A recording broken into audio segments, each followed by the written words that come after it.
আমরা আগের ভিডিওতে দেখেছি আধার কার্ড আর প্যান কার্ডের লিঙ্ক কিভাবে আছে কিনা আমরা সেটা দেখব কিভাবে। আজকের ভিডিওতে আমরা দেখব যে যদি লিঙ্ক না থাকে তাহলে কিভাবে লিঙ্ক করাতে হয়। কেন 31শে ডিসেম্বরের পর থেকে কিন্তু অলরেডি আমাদের যত প্যান কার্ড আছে সব প্যান কার্ড কিন্তু ইনঅ্যাক্টিভ হয়ে যাবে। তো সেই কারণে আমাদেরকে এনিহাও আমাদের আধার কার্ডের সাথে প্যান কার্ড লিঙ্ক করে নিতে হবে। তো কীভাবে করবো আজকের ভিডিওতে আমরা দেখব, প্রত্যেকটা জিনিস স্টেপ বাই স্টেপ আমরা ফলো করবো, আর টোটাল জিনিসটা কিন্তু আমরা করবো অ্যাজ এ মোবাইলের থ্রু।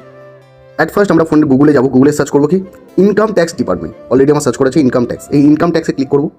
অ্যাট ফার্স্ট যে ওয়েবসাইটটা আসবে ইনকাম ট্যাক্স ডিপার্টমেন্ট, এখানে ক্লিক করবো। এরকম একটা ইন্টারফেস আসবে, একটু আমরা নিচের দিকে যাবো, আই হোপ নিচের দিকে যাচ্ছি। ওকে, এই যে আমরা দেখতে পাচ্ছি লিঙ্ক আধার, এখানে আমরা ক্লিক করবো।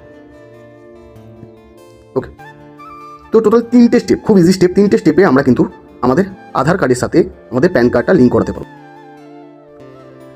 প্যান নাম্বারটা আমরা দেব, প্যান নাম্বারটা দেওয়ার পর আমরা কনফার্ম করলাম। নেক্সট আমরা দেব মোবাইল নাম্বার। মোবাইল নাম্বার দেওয়ার পর একটা ওটিপি আমাদের ফোনে আসবে। ওটিপিটা দেওয়ার পর আমরা প্রসিড করব। প্রসিড করার পর আমাদের ফার্স্ট স্টেপ কিন্তু কমপ্লিট। আমরা এবারে সেকেন্ড স্টেপে যাব। এখানে আমরা দেব আদার্স, যেটা ইয়ার আছে ওটা দেবো আমরা, রিসিপ্ট, দেন ফ্রি ফর ওটা দেবো। দেন তারপরে আমরা যাব হচ্ছে কন্টিনিউ।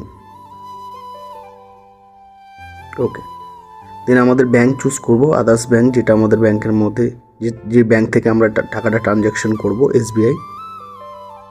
1000 টাকা আমরা পে নাও করব। Step by step submit to bank. তারপরে ইউপিআইতে আমরা ক্লিক করব। ক্লিক করার পর আমরা হচ্ছে QR কোড ক্লিক করব। ক্লিক করার পরে এই QR কোডটাকে আমরা স্ক্রিনশট করে নেব। আইদার এখান থেকে আমরা পে নাওতে ক্লিক করে অ্যাজ এ সাকসেস পেমেন্টটা কমপ্লিট করে দিলাম। তারপরে আমাদের একটা টাইম দেবে, কিছুক্ষণ ওয়েট করতে হবে। দেন আমাদের প্রসেস কমপ্লিট। দেন আমাদের রিসিপ্ট যেটা আছে, ওই রিসিপ্টটা আমাদের চলে আসবে অলরেডি, যেখানে আমরা 1000 টাকা অলরেডি পেমেন্ট করেছি।